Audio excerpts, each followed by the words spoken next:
Welcome to Bala cars. இப்போ நீங்கள் பார்க்க போகிற கார் பார்த்தீங்கன்னா வால்சுங்கலில் விண்டோ அப்படிங்கிற காரை பற்றி தான் பார்க்க போகிறோம். வாங்க வீடியோக்குள்ளே போகலாம். இந்த கார் பார்த்தீங்கன்னா வால்சுங்கலில் விண்டோ. இந்த வண்டியோட மாடல் பார்த்தீங்கன்னா 2014 மாடல். இதோட வேரியன்ட் பார்த்தீங்கன்னா 1.6 ஹெச்லைன் அப்படிங்கிற வேரியன்ட் தான். ஓனர் பார்த்தீங்கன்னா ஒரு ஓனர் தான் வரும்ன்ருக்காங்க அந்த வண்டிக்கு. இது ஒரு டீசல் வண்டி தான். கிலோமீட்டர் பார்த்தீங்கன்னா 1,20,300 கிலோமீட்டர் ரன்னிங் ஆகிருக்கு. நேஷனல் சர்வீஸ் ரெக்கார்டோட வண்டி வரும்ன்ருக்காங்க. இதுக்கு இன்சூரன்ஸ்னு பார்த்தீங்கன்னா 24/6/2024 வரைக்கும் இன்சூரன்ஸ் எடுத்து வச்சுருக்காங்க. காரோட ப்ரைஸ் என்ன சொல்கிறாங்கன்னா 5,25,000 சொல்கிறாங்க. ரேட் குறைக்க முடியும்னு சொல்லியிருக்காங்க. குறைச்சி பேசி இந்த காரை பைப்பிங்கலாம்னு சொல்லியிருக்காங்க.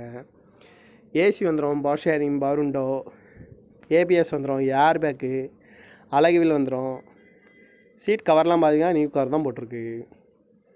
கார் பார்க்க முடியும் இடங்கன்னு பார்த்தீங்கன்னா தர்சன் கார் ஈரோடு அப்படிங்கிற இடத்துல தான் அந்த கார் பார்க்க முடியும். TN 60 66 96 அப்படிங்கிற நம்பரில் தான் அந்த